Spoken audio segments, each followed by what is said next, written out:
Assalamualaikum warahmatullahi wabarakatuh, anak-anak sekalian.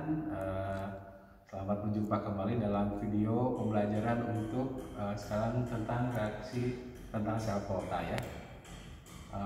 Mudah-mudahan kalian di rumah masih semangat belajar dan tetap jaga jarak, tetap cuci tangan pakai sabun, tetap pakai masker kalau keluar rumah ya. Hati-hati jangan sampai melupakan tiga itu supaya kita bisa bertahan dalam masa pandemi COVID-19 ini.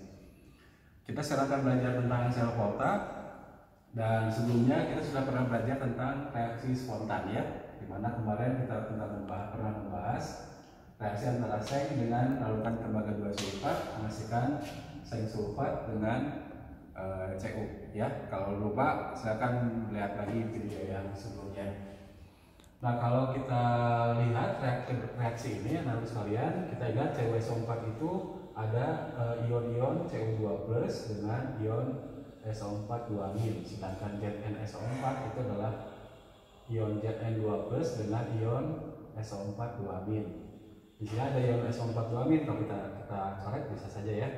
Sehingga reaksi tetapnya adalah reaksi ionnya Zn ditambah Cu2+ menghasilkan Zn2+ ditambah dengan Cu ya. Nah, kalau kita lihat di sini ada dua reaksi sebetulnya ya, perubahan dari Zn menjadi Zn2+ dan Cu2+ menjadi Cu. Jadi kita pisahkan kedua reaksi tersebut. Jadi Zn menghasilkan Zn2+, sedangkan Cu2+ menghasilkan Cu. Kalau kita samakan elektron, kita tambahkan elektron, maka ini adalah ditambah 2 elektron. Ingat ya, ini kan 2+, elektron itu negatif, jadi 2 elektron jadi 0. Kalau di sini berarti di mana elektronnya? Kita taruh di sebelah sini ya, yang ada plus ya, 2 elektron. Nah, nanti elektron itu kita bisa coret lagi sehingga hasilnya jadi dari sini. Nah, berarti Zn itu akan menghasilkan elektron. Ya, elektron akan diterima oleh Cu2+ menghasilkan Cu. Jadi di sini terjadi perpindahan elektron kalau begitu. Perpindahan elektron. Nah, kalau elektron berpindah, maka akan terjadi listrik sebetulnya. Gitu. Nah, listrik ini akan kita ambil. Ya. Nah, masalahnya kemarin dalam reaksi yang kemarin tidak terjadi listrik karena memang reaksinya berlangsung spontan. Gitu. Nah, supaya sekarang kita akan coba mengambil perpindahan elektron ini listrik. Jadi kita akan pisahkan sekarang reaksinya Zn dengan Zn2+, Cu2+ dengan Cu. Kita pisahkan gitu. Ya. Zn itu kita ingat kemarin ini Zn. Kemudian Zn2+-nya ini ya. Ini Zn, ini Zn2+. Kalau ini Cu, ini Cu2+ gitu. Nah, jadi kita pisahkan sekarang di sini. Ya, di dua tabung ini. Kita pisahkan Zn. Ini Zn2+. Kita simpan Zn. Kemudian ini Cu2+.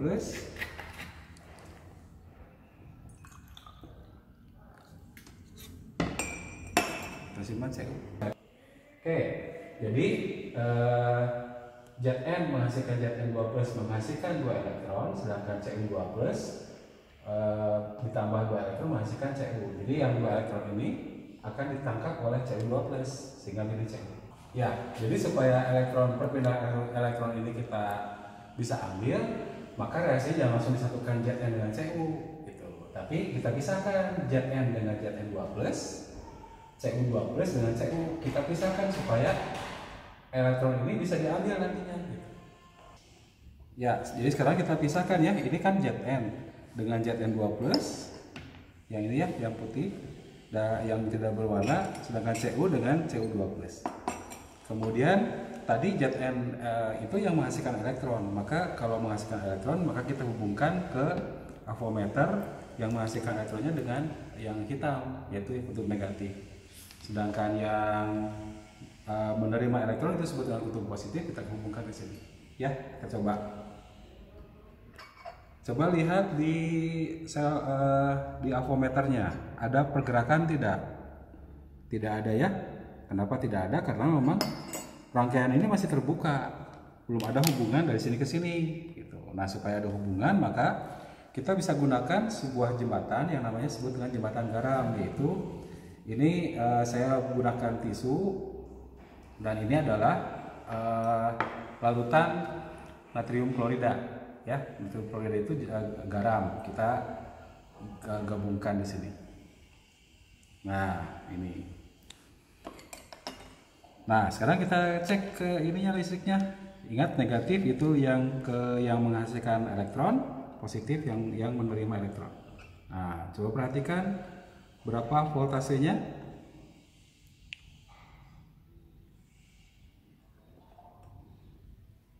Nah, sekarang ada pergerakan ya. Nah, voltasenya itu sebesar 1,1 volt.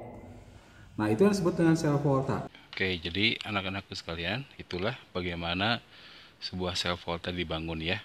Sekarang saya akan memperlihatkan bagaimana sel volta itu dari lebih detailnya lagi ya. Jadi sel volta itu kita pisahkan antara reaksi Zn dengan Cu ya.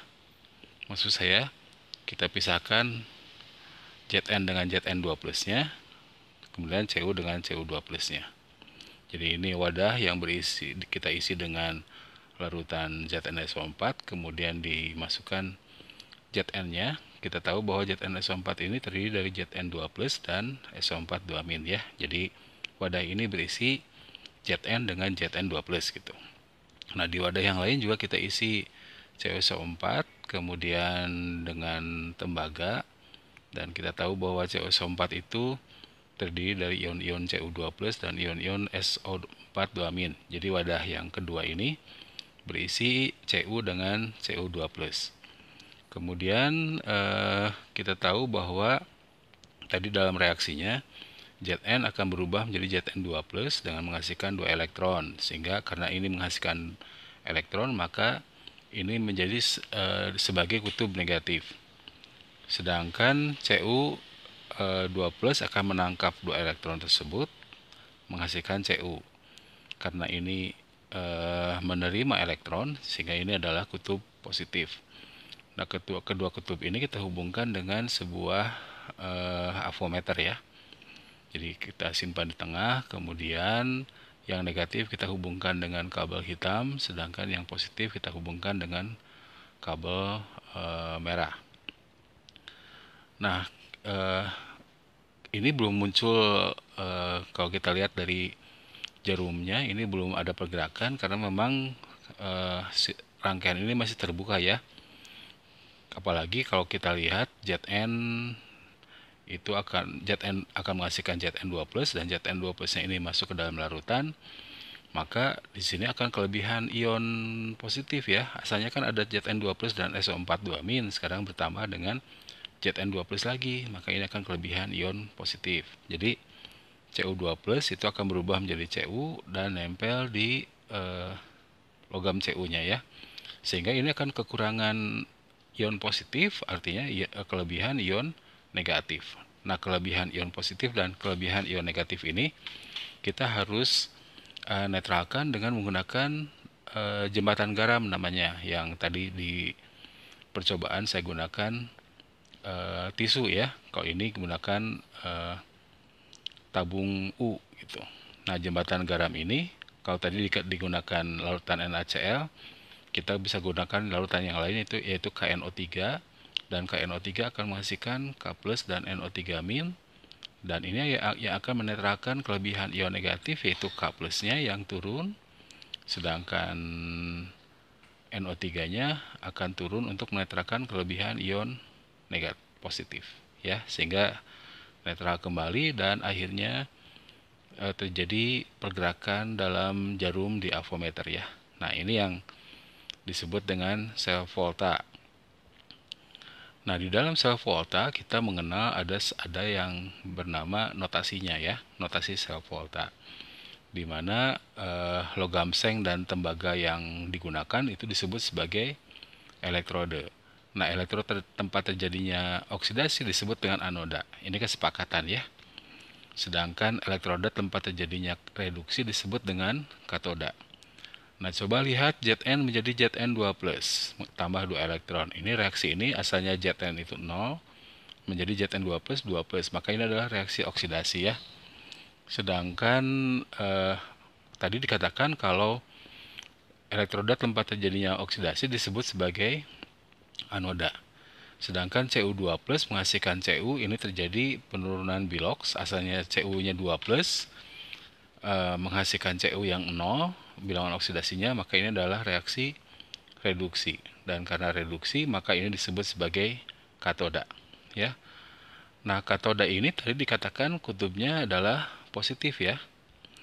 Nah, kalau kutubnya positif, kita ingat tadi kutub positif ini dihubungkan dengan kabel berwarna merah ya. Sedangkan anoda itu kutubnya negatif.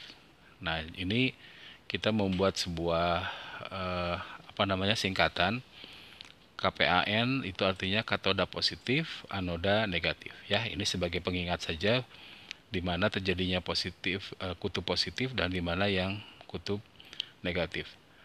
Nah, dalam sebuah sel volta ini kita menggunakan sebuah diagram sel, yaitu anoda ditulis di sebelah kiri dan katoda ditulis sebelah kanan ya.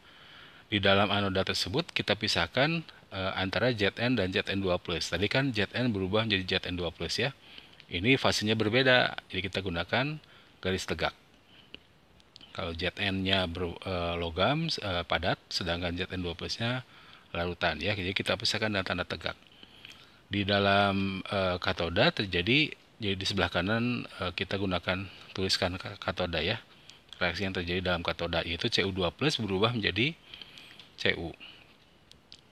Karena sama berbeda fase, kita pisahkan dengan garis tegak seperti itu. Kemudian di tengah-tengah antara anoda dan katoda itu terdapat jembatan garam ya.